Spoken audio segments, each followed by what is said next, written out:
there's a lot of reasons people do this for a living. Making a movie is a life experience that can create an awful lot of joy. You can meet the person you fall in love with. You can laugh your heads off. You can make the best friend you've ever had. You can work with one of your heroes. That's the good stuff that can happen on a movie. The bad stuff can happen on a movie as well. There's some people that go into this business because they got off in having power. We produced a project in which someone said there's an element of harassment that's going on here. And as soon as we heard, you gotta jump right in. You gotta you talk to every one of the guilds and find out what happens, and you go immediately there.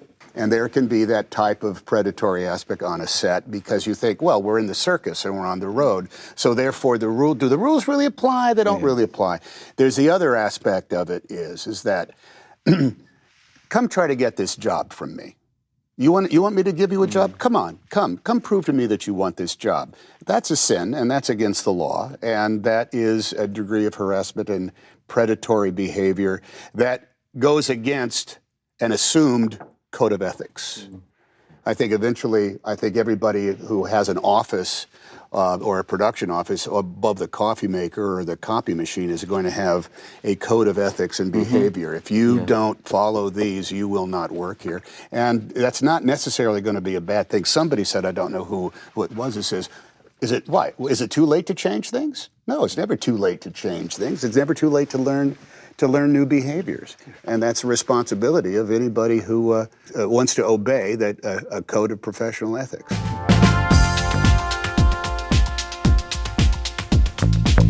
I was competing with Jason Robards, and this is in the Post because he played Ben Bradlee, and so was I. As Ben Bradlee, he owns that role from All the President's Men. So here we're doing it, and I was actually given permission to forget about it by Ben Bradlee himself because I watched all the video that I could have gotten, and he gave quite a number of interviews, and Bradlee, he talked about, well, and then they made that movie, and every day someone comes up to me and says, well, you don't look like Jason Robards. There's been a lot of Hamlets, there's been a lot of Richard III's, there's been a lot of Hickeys, and I'll hopefully, I wouldn't be surprised if there are a lot of Ben Bradlees. So, can I ask you a hypothetical question? Oh, dear, I don't like hypothetical questions. Well, I don't think you're going to like the real one either.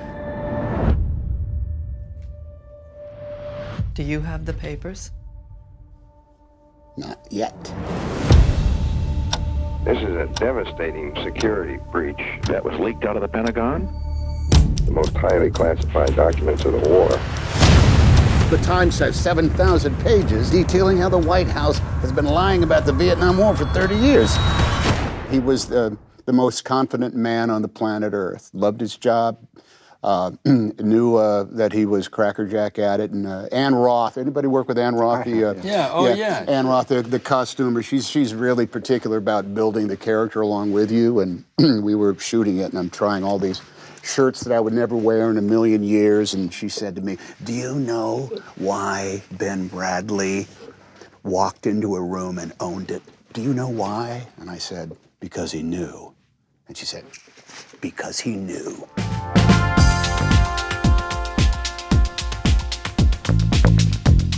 I made this one movie, Castaway, because I wanted to examine the concept of 4 years of hopelessness in which you have none of the requirements for living, which is food, water, shelter, fire, and company.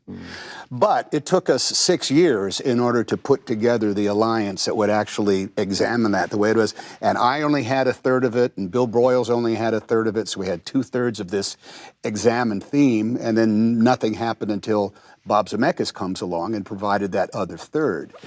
That's the stuff that ends up... What do you mean you only had a third of it?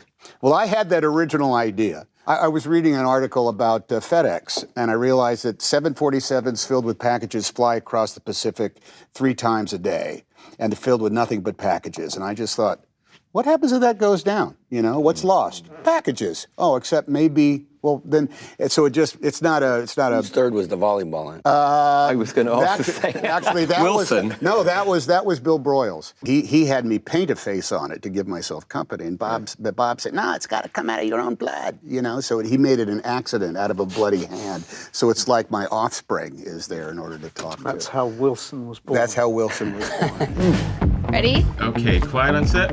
And I look down the lens. Yeah. Let's do it. Hi, I'm John Boyega. Sam Rockwell. Willem Dafoe. Emma Stone. Allison Janney. Thank you. Thanks for watching The Hollywood Reporter The Hollywood Reporter. The Hollywood Reporter. On YouTube.